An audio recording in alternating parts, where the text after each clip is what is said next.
I'm Tracy Sabol. Tonight on EWTN News Nightly, intense negotiations. How the Biden administration is fighting for the freedom of hundreds of hostages. Meanwhile, a protest calling for a ceasefire in the Israel-Hamas war turned violent in D.C. Name-calling. China pushes back after President Biden calls President Xi a dictator. Answers at your fingertips. Updates from the creator of a new website for truth-seeking Catholics. And World Day of the Poor. How a humble hospital makes the Pope's initiative an everyday practice. These stories and more tonight. From EWTN, the Global Catholic Network, this is EWTN News Nightly. Thank you for being with us. Our top story tonight.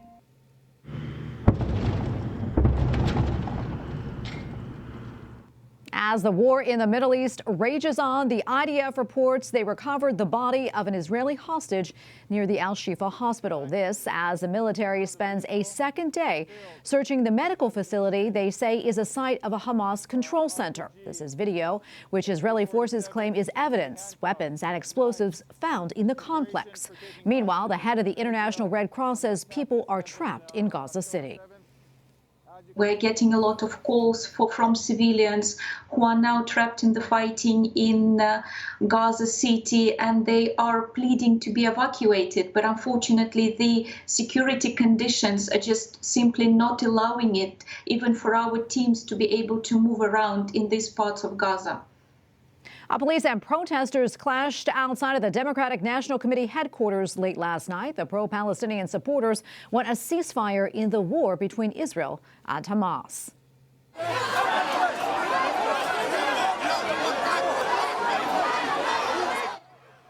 Well, 6 Capitol Police officers in Washington, D.C. sustained injuries ranging from minor cuts, pepper sprays, to even being punched. 7 members of Congress were inside at the time and had to be evacuated.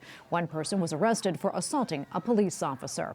The Biden administration says that it is involved in intense negotiations trying to free the hundreds of hostages still held captive by Hamas. White House officials say they have a team on the ground that has been working on it for weeks, hour by hour, and they do remain hopeful. White House correspondent Owen Jensen reports.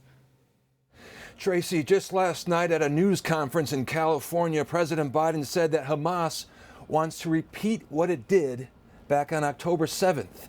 Now, regarding the hostages still held, he did not want to go into detail specifically, but says he's been deeply involved in negotiations and remains, quote, mildly hopeful. And today, administration officials offered more updates.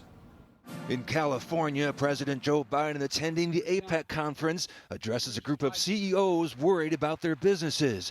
Many companies are now finding a vulnerable global economy as crises, including multiple wars, span the globe.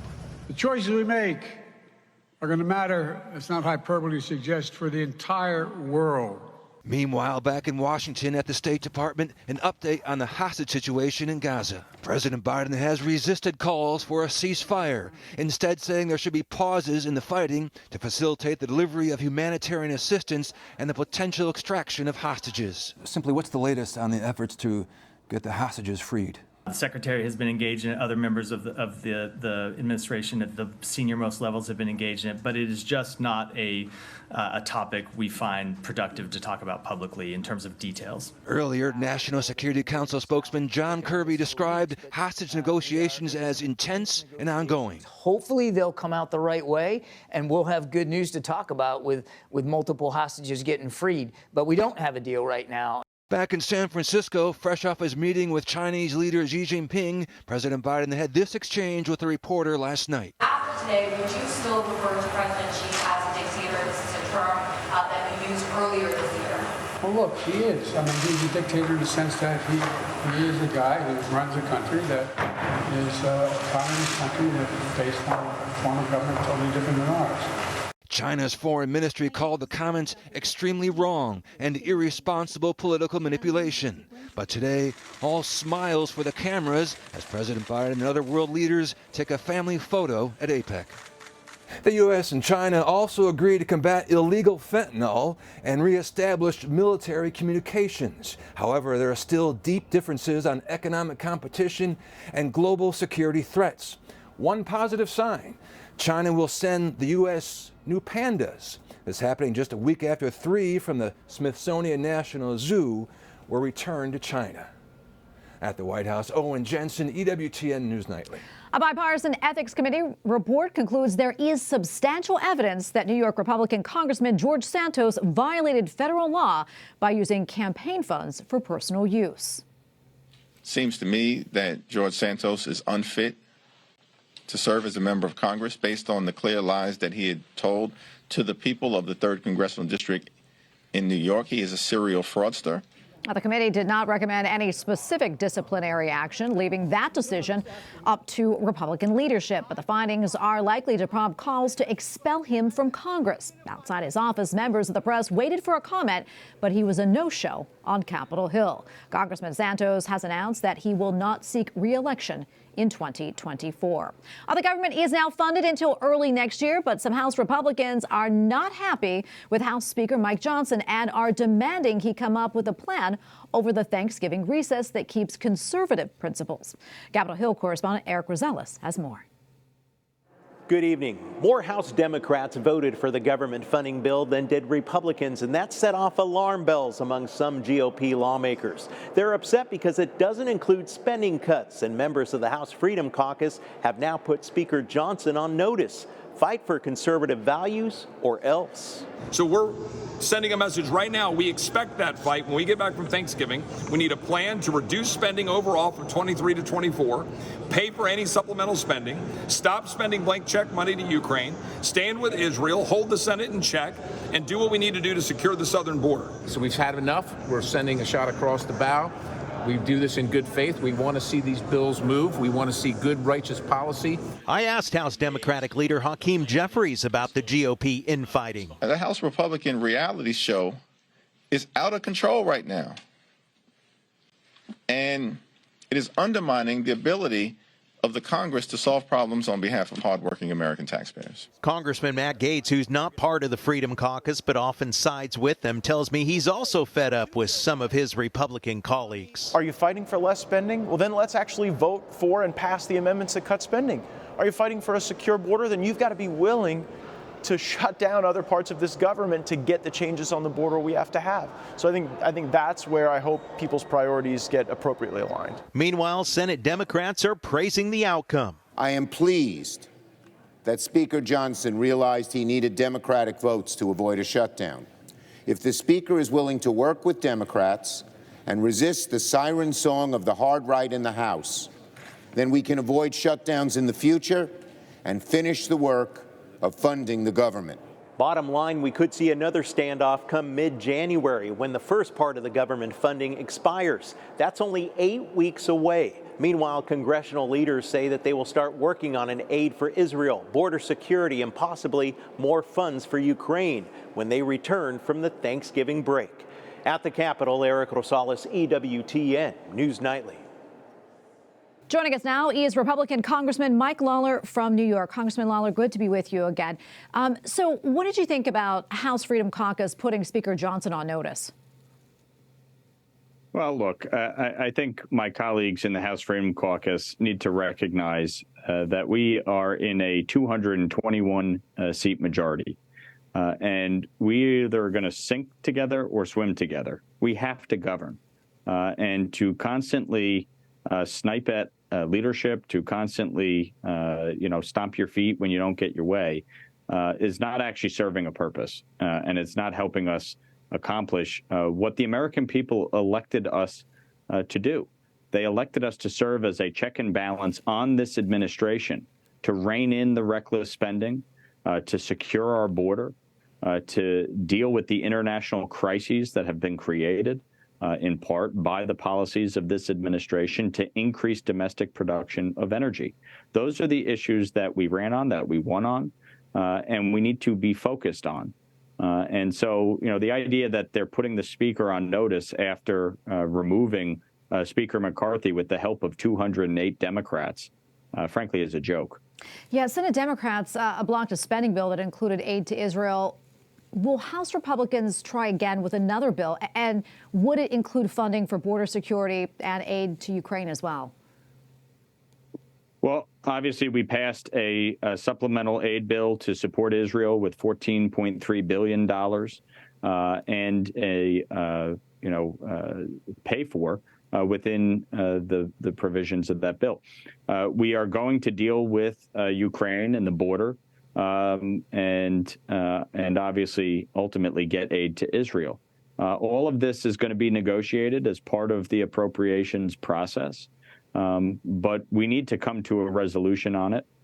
The Democrats can, say that they don't want to pay for it. They can say that they want to have Israel, Ukraine all tied together.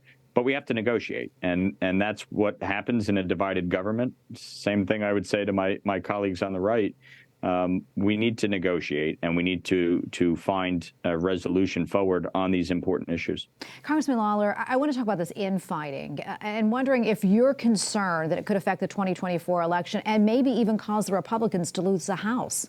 There are a lot of challenges ahead, and I think Republicans have a great chance to take all three branches here and enact the policies that the American people elected us to fight for. But we have to show that we're able to govern. We have to show that we're able to pass legislation through the House. The infighting has to stop, and the focus has to be on the issues and the American people. We're not going to agree on everything, but folks need to put their big boy pants on and stop crying when they don't get their way 100% of the time. Quickly, before I let you go, I want to talk about this. As you know, the House Ethics Committee released its report on Congressman George Santos. I want to get your reaction to that. Well, it confirms everything that we believe to be true. He's a fraud.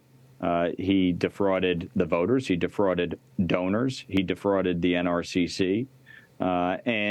Obviously, based on the guilty plea of his treasurer, the guilty plea of a former staff member, and the ethics report, it's clear that his conduct was criminal.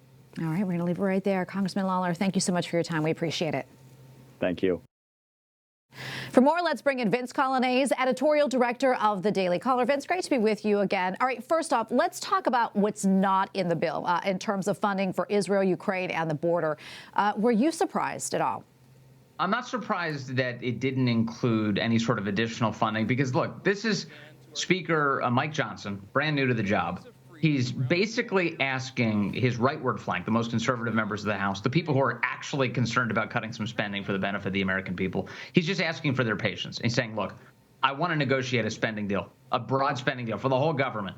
But we need a little bit more time. We can't have this. It's coming up. It was coming up later this month and this week. The funding was going to run out. So he said, just give me until a little bit in January. We're going to extend some of this to January. We're going to extend some of it to February. And then during that time, we're going to negotiate and get a big spending agreement underway that the American people deserve. I want to pivot now. I want to talk about what happened last night outside of the DNC headquarters here in Washington, D.C. Some really rowdy and violent protests. What more do you know about this? And also, what is the signal for Democrats? Well, look, I mean, very few places are going to say it. I'll be the one that says it. These were Democrats who were rioting at the Democrat National Committee. These weren't Republican voters. These were people who would normally, under normal circumstances, vote for Joe Biden. And so there they were last night, rioting outside the DNC. They had locked arms and tried to blockade the whole door, the access points to the building itself. DC police rightly decided that, hey, you can't do that. We got to break that up. So they tried to pull it apart, and it ended up with a lot of violence as the riot really exploded. And I think what it tells us is that there's a dramatic amount of infighting within the Democrat Party that includes a whole host of radical forces who are very much against Israel and refuse to believe that Israel could in any way be a victim of the terror attack we saw on October 7th. And I'd say for me and my neighbors and friends, one of the things that really bums us out, certainly me, is realizing, wow, this is a very prevalent, far more prevalent view in the United States than I think many of us expected. Yeah, definitely, Vince. So much more we can talk about. We have to leave it right there. Always great to get your insights. Thank you so much. Thanks, Tracy.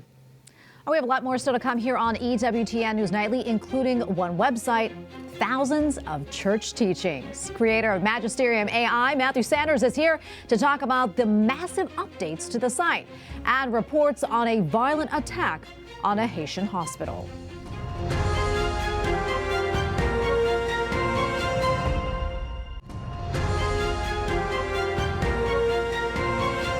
Tonight, in a story we recently brought you about an online tool for helping clergy and lay people learn more about the faith. Magisterium AI, or artificial intelligence, is being used every day in more than 125 countries. It offers access to around 5,200 works. Only the Vatican has more online Catholic documents. The site also provides access to works by St. Thomas Aquinas, early church fathers, and more. And for more, we turn now to Matthew Sanders, creator of Magisterium AI. Matthew, great to have you back on. So remind us again about some of the uses of Magisterium AI. We know that it can help the faithful answer questions like, do Catholic worship saints? It can also help priests write homilies and provide research for students. Exactly right. Some of the new mode we just launched called Scholarly Mode provides an opportunity for academics and researchers as well to do primary research and source analysis on, as you mentioned, the works of St. Thomas Aquinas and St. Augustine and church fathers. What's neat about the technology is it's because there's so many of these works by these famous theologians we all know. A good example would be the Summa. There's so many other works that St. Thomas has written that people have never heard of it before. And as opposed to going to a library and basically pulling all the books off the shelf and kind of skimming through them, what's neat about it is you can just kind of ask a question which is on your mind about St. Thomas, and it'll go and do the work for you of querying all these works. And sometimes we've had people report to us they're surprised to learn about a work of St. Thomas Aquinas, something he said about a particular topic they thought they were an expert in, but they had no idea he talked about it in some other work. Yeah. So tell us, since the last time we talked, what have been some of the recent updates? Well, I think the last time we talked, we had about 600 documents that the AI was referencing, and now it's referencing, as you mentioned, around 5,200. So that's one major development. There's still a lot more work to do on that, but certainly adding the new documents has added a lot more depth. There's a lot of hidden magisterial teaching that people just don't know about. For instance, I mean, I always knew that the most recent popes had done a lot of catechesis and their general audiences, for instance, but I didn't know this has been done by successive popes for a long time, and a lot of the subjects they'd covered are still incredibly relevant. So that's one thing that we've been hearing a lot from people, is that they appreciate getting access and hearing from these popes in ways they never heard from before. Another, of course, important addition is the scholarly mode. In addition to the 5,200 magisterial documents, we've added about 1,200 new Catholic theological and philosophical works in there. That's going to be expanding significantly as we invent new technology to help us with this library digitization process, which we're doing in partnership with the Pontifical Oriental Institute. So, of course, as that database grows and we have access to new works, it becomes more and more useful to more and more people around the world. That's really exciting. What are you most excited about?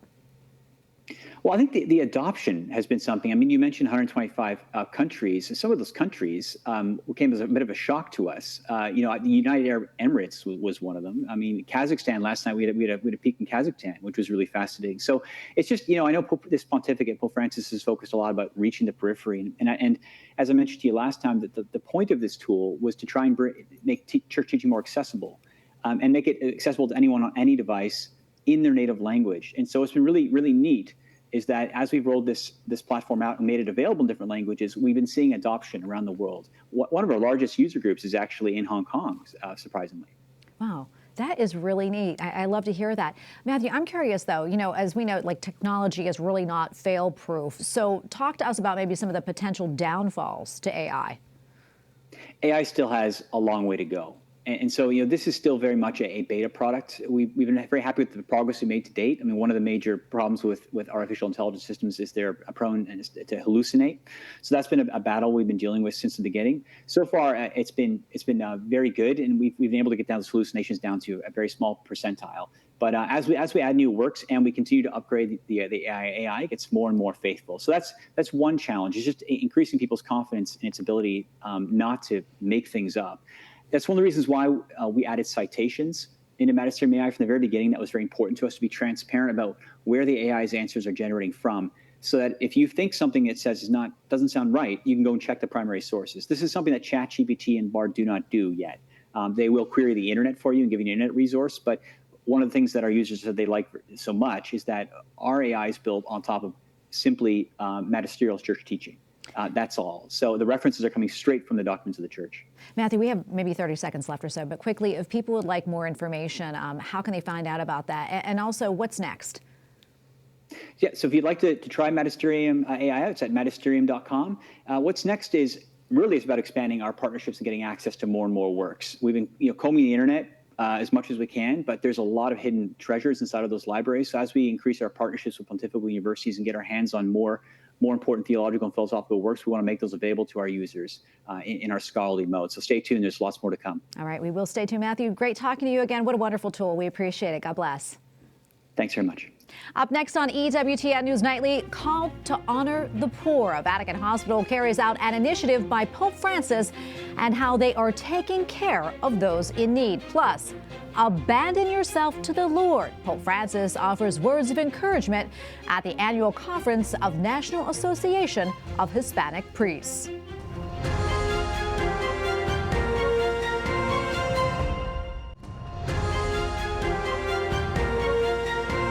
The Pennsylvania House of Representatives passed a bill that would protect those traveling from out of state seeking an abortion. Opponents have raised concerns about its constitutionality. The measure will now head to the Republican-controlled Senate, where it will likely face opposition. In Haiti, tensions are high following a confrontation at a hospital. A heavily armed gang surrounded the hospital in Port-au-Prince, trapping women, children, and newborns inside while burning homes in the surrounding area. It wasn't until police arrived in armored vehicles that the people were rescued. 40 children and 70 patients were evacuated. Well, this weekend marks World Day of the Poor, and a clinic in the Vatican is working overtime to provide help to those in need. EWTN Vatican News correspondent Colin Flynn has more.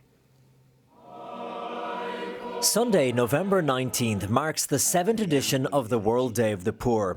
The initiative was started in 2017 by Pope Francis to urge the Church to go outside its walls and encounter poverty in all its shapes and forms all over the world today. During the week leading up to the World Day of the Poor, the Madre de Misericordia Clinic, a facility located next to St. Peter's Square, offers special medical care to the poorest, as explained to EWTN News by the hospital's manager, Dr. Massimo Ralli. This is the clinic of the Department of Charity Service that offers year-round, daily, free care to the poor and needy. This week, though, the hours will be a little longer, so instead of just being open in the morning, the clinic will also be open in the afternoon to offer as much free care to as many poor as possible. The team in charge of this healthcare consists of a group of 50 doctors and nurses who are all volunteers. In the morning after a briefing, the nurses, doctors, and practitioners go to the various rooms, and each room is dedicated to a specialty. There's the cardiology part, the gynecology part, and the general medicine part. So then everyone, depending on the needs of the patient, does their own work within the clinic. With the extended hours this week, they are seeing twice as many people than usual, about 130 patients a day. Once they receive a diagnosis, a treatment plan is drawn up so they can be cared for in the weeks and months ahead. When we see the need for a specialist visit, the patient is referred directly to the specialist doctor. Then, however, we ask the patient to return to the general practitioner who first took care of them, so we can then take stock of his or her medical history a bit and possibly refer them for treatment or at least chronic therapy in order to arrange subsequent follow-up visits. On Sunday morning, the Holy Father will preside over Mass with the poor in St. Peter's Basilica within the Vatican, followed, as is customary, by a special lunch in Paul VI Hall. In Rome, Colin Flynn, EWTN News Nightly.